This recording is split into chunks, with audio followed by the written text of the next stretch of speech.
quadro Acessibilidade, vamos conhecer o projeto Aos Pais com Amor. Esse projeto que foi criado para o compartilhamento de experiências e reflexões entre pais e crianças com deficiência ou não. Eu converso agora com a mestra, escritora e psicóloga, cofundadora do Instituto Fidúcia, apoiadora da Associação da FDAO e mãe da youtuber Luana Bayomi, com síndrome de Down, e também idealizadora do projeto e fanpage Aos Pais com Amor, doutora Lívia Borges. Seja bem-vinda mais uma vez, doutora Lívia. Obrigada, Sérgio. Muito obrigada mesmo. Vamos contar um pouco da história desse projeto. Como surgiu Aos Pais com Amor, doutora Lívia? Surgiu da inspiração da própria maternidade, né? Mas não só isso, do próprio convívio com outros pais, né? Com filhos com deficiência ou sem deficiência, né? E também no consultório. É muito interessante. Quando as pessoas entram para esse espaço da maternidade, às vezes elas se deparam com uma realidade que é um pouco diferente dos manuais, é um pouco diferente do politicamente correto. E aí você enfrenta desafios e sentimentos que às vezes você não tem nem onde expressar, ou quem de fato vai entender a sua demanda, né? Então, às vezes as pessoas tendem até a esconder, sabe, certos sentimentos, porque eles não são... Que tipo de sentimento?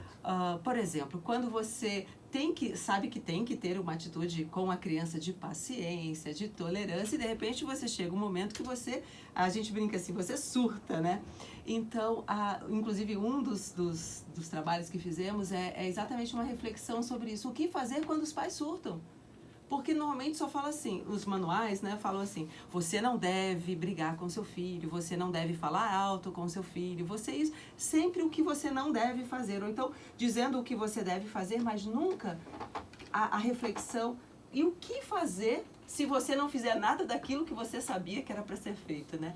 Então são coisas assim divertidas que a gente quer colocar, provocando reflexões, provocando também um espaço que as pessoas se sintam também compreendidas, possam compartilhar esse saber, porque isso é precioso demais, Sérgio, muito precioso. E dentro desse projeto, há um trabalho multidisciplinar, então? Sim.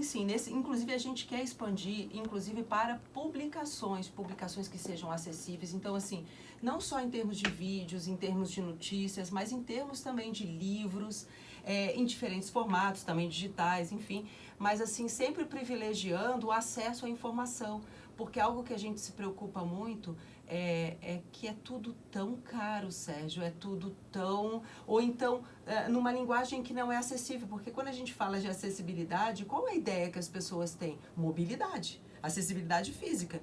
Mas acessibilidade é ao direito à informação, à informação qualificada, e a informação não só para a pessoa que tem alguma deficiência, mas para os atores envolvidos, ou seja, são os profissionais, são os familiares. Então, se você tem uma criança e esse pai não tem acesso a essa informação, como é que ele vai vivenciar esse processo de inclusão? Como é que ele vai usufruir dos seus direitos? Então, a gente quer provocar coisas assim, mas sempre com foco no cuidado aos pais, sabe? Direcionando para os pais, inclusive com essa ideia de inclusão, que a inclusão não é só para a pessoa com deficiência. A inclusão é algo que vem beneficiar a sociedade como um todo. E esse trabalho, ele é feito em escolas ou convoca-se, chama-se para esses encontros pelas redes sociais? Como é feita esta aproximação da população? Inicialmente, Sérgio, a gente está fazendo via redes sociais. Mas, inclusive, como trabalho voluntário, inclusive já me coloquei à disposição da Associação da FDAO para fazermos um trabalho voltado para o estresse, né? A administração do estresse com técnicas de meditação, de relaxamento, para os pais lidarem com essa situação. Porque os pais, de uma maneira geral, quer o filho tenha deficiência ou não, andam muito estressados, porque a nossa sociedade está extremamente estressada. E aí, se você acrescenta ainda as demandas de uma deficiência, é muito grande, as pessoas não têm noção. Então, a gente vai fazer um trabalho voluntário relacionado a isso, né? E abertos também a parcerias, a gente inclusive quer parceiros também, até se quiserem, para a questão de publicações. É nosso interesse, porque é uma população, por exemplo, quando a gente fala da pessoa com deficiência, é uma população vulnerável, mas os pais também estão vulneráveis, esse assim, o nosso cuidado, a nossa preocupação, sabe? E por isso a importância de abrir esse espaço para que eles possam falar, colocar as suas experiências, se sentirem acolhidos e não julgados, porque senão, além do estresse da situação, vem o estresse da culpa. Então a pessoa já não consegue nem ter um tempo para si, né? Então a gente coloca assim as dificuldades de ter esse tempo e tudo de uma maneira leve, sabe, Sérgio? Porque a proposta nesse trabalho é a gente falar a realidade, sabe, assim, claro, a gente não vai querer dramatizar, não é nesse sentido, mas por exemplo, uma coisa muito simples. Teve uma época que um editor meu, ele pediu que eu escrevesse sobre essa realidade. Talvez esse projeto tenha nascido até dessas reflexões, né? E ele falava assim, Lívia, você precisa colocar a sua experiência como ela é mesmo, sem maquiagem, né?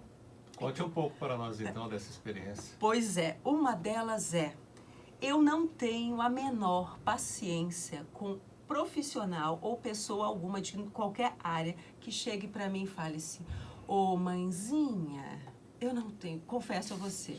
Por quê? E engraçado, eu vou lhe explicar, engraçado é que eu converso com outras mães e elas falam a mesma coisa. Porque na hora que um profissional chega para você e fala, ô mãezinha, na verdade, primeiro, está te desqualificando como pessoa e colocando você exclusivamente a um papel. Despersonaliza você, mas ao mesmo tempo dá uma impressão de simpatia e proximidade para falar algo desagradável para você. E normalmente atribuindo a você uma culpa que às vezes não lhe pertence. Ou culpa porque você sonha demais e espera que o seu filho vá fazer uma coisa que o profissional acha que seu filho não é capaz. Já ouvi muitas situações nesse sentido. E nós, pelo menos em casa, eu e Marcos, não temos essa preocupação de que Luana, nossa filha, tenha que atingir índices, recordes de nada. Ela tem que ser ela, mas que nós acreditamos no potencial dela. E tem, às vezes, profissionais que não olham assim, acham que é perda de tempo, você está investindo assim, assado. Graças a Deus, isso é minoria, sabe? Porque acho que os profissionais estão acordando para isso. Inclusive, essa é uma das propostas, sensibilizar as pessoas, os profissionais, de que esse público é capaz, tem condição de ir muito mais, basta que você invista, dedique-se esse tempo. Então, esse mãezinha, sabe, é algo assim que realmente, assim, eu recebo, e não só eu, mas várias mães que já conversei, né, como algo que nos deprecia, sabe, nos diminui, não acrescenta nada em nossa vida, e aí parece que dá oportunidade para essa pessoa então falar o que é até um pouco extra a profissão dela, sabe?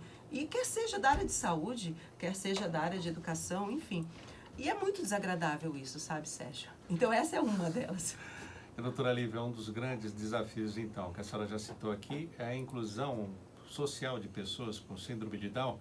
Até na página do Facebook, a senhora o próprio projeto divulga também iniciativas assim. Exatamente. Então, a nossa ideia também é dar visibilidade a ações que são inclusivas. Porque a gente trabalha, eu tenho sido voluntária também nessa questão da empregabilidade da pessoa com síndrome de Down.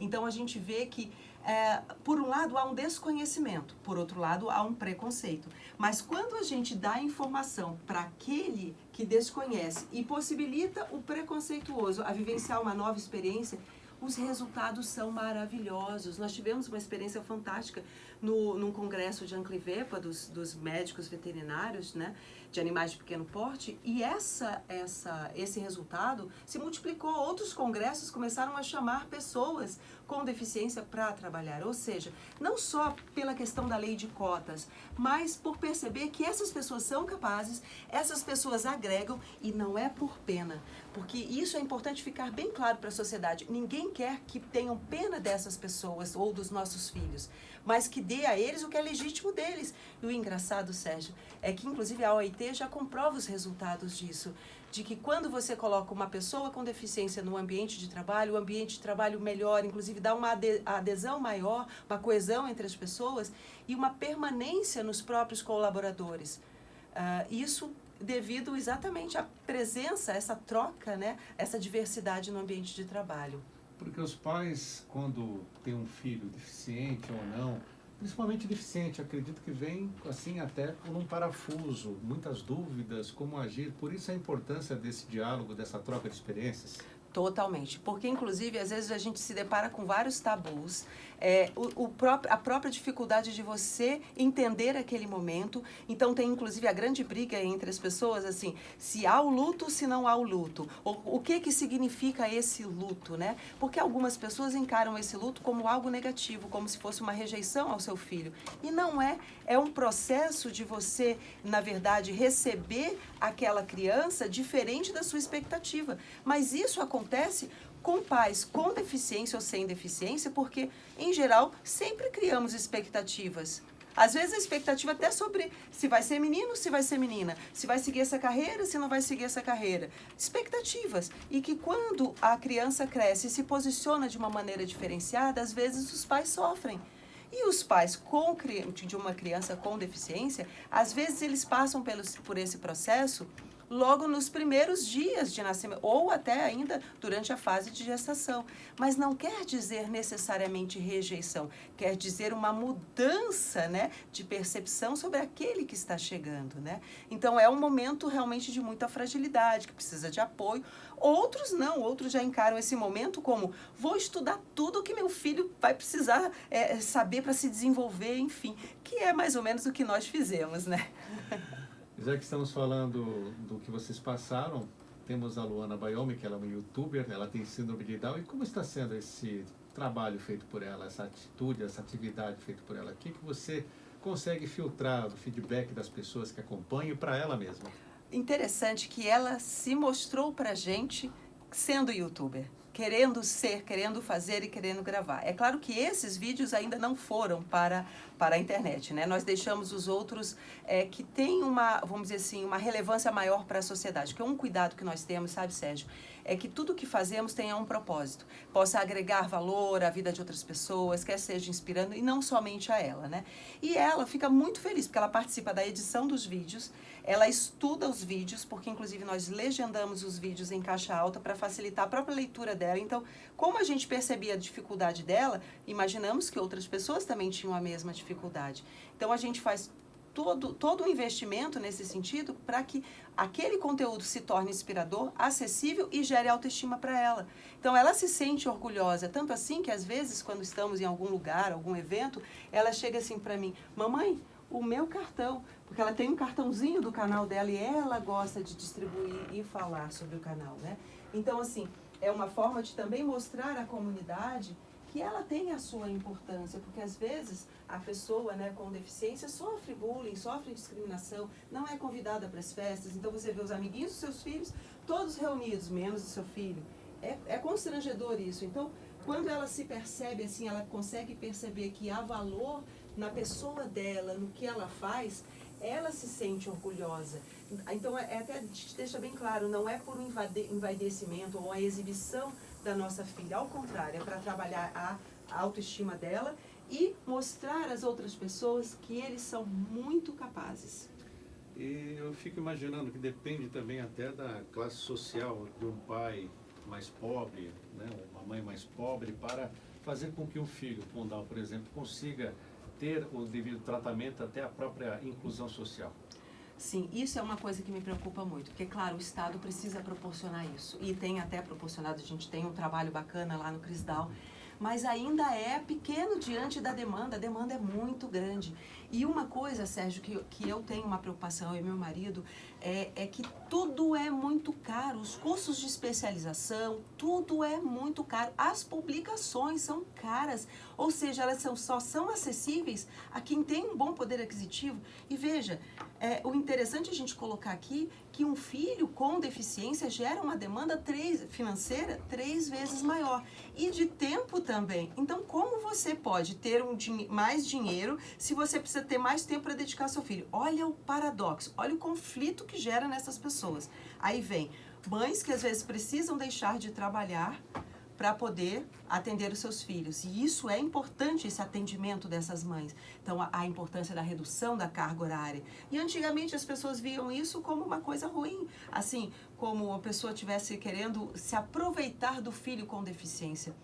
É uma ignorância. Por isso que é importante espaços como esse do teu programa, que dá a visibilidade para essas realidades, porque às vezes as pessoas julgam mal porque realmente desconhece. Então, a gente convida, vem participar assim, um pouquinho como voluntário na associação, ou conviver da nossa rotina diária para entender um pouco o que é isso, né? E nos ajudar, né? Ajudar as outras pessoas também, porque eu acredito muito, sabe, Sérgio, na ideia do coletivo de pessoas com relação à educação, apoiando a família. A gente não pode deixar a família sozinha, sabe, Sérgio? A sociedade precisa entender isso, que a gente só cresce, as empresas precisam entender isso, que até para você ter um mercado fluindo bem, você precisa ter pessoas saudáveis também. Então vamos fazer dinheiro com a saúde, não com a doença, não com o adoecer, né, dos nossos pais, dos nossos filhos, né?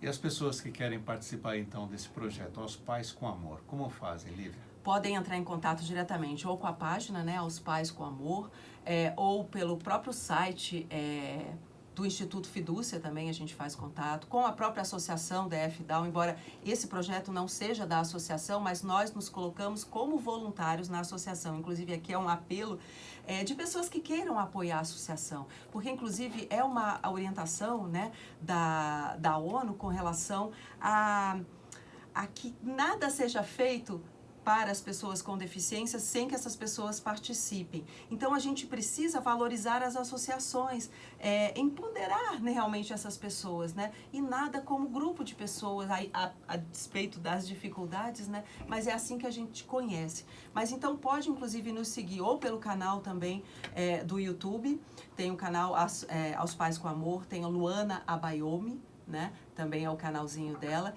que a gente vai começar a dar realmente visibilidade a ele. Inclusive, a gente fez um teste, sabe, Sérgio? Na verdade, a gente estava na fase de experimentação para ver como era a receptividade das pessoas. E a gente tem tido muito retorno, dizendo que é importante, sim, fazer esse trabalho para os pais, é importante ter esse espaço de diálogo, mostrar essa realidade. Então, como os vídeos de Luana, né, que colocamos então no canal, esses vídeos são todos espontâneos. Nós pedimos a ela, filha, podemos gravar? E gravamos, quer dizer, é natural. Nós não falamos assim para ela, fale isso, faça aquilo. Não, tá acontecendo, eu pego a câmera e gravo.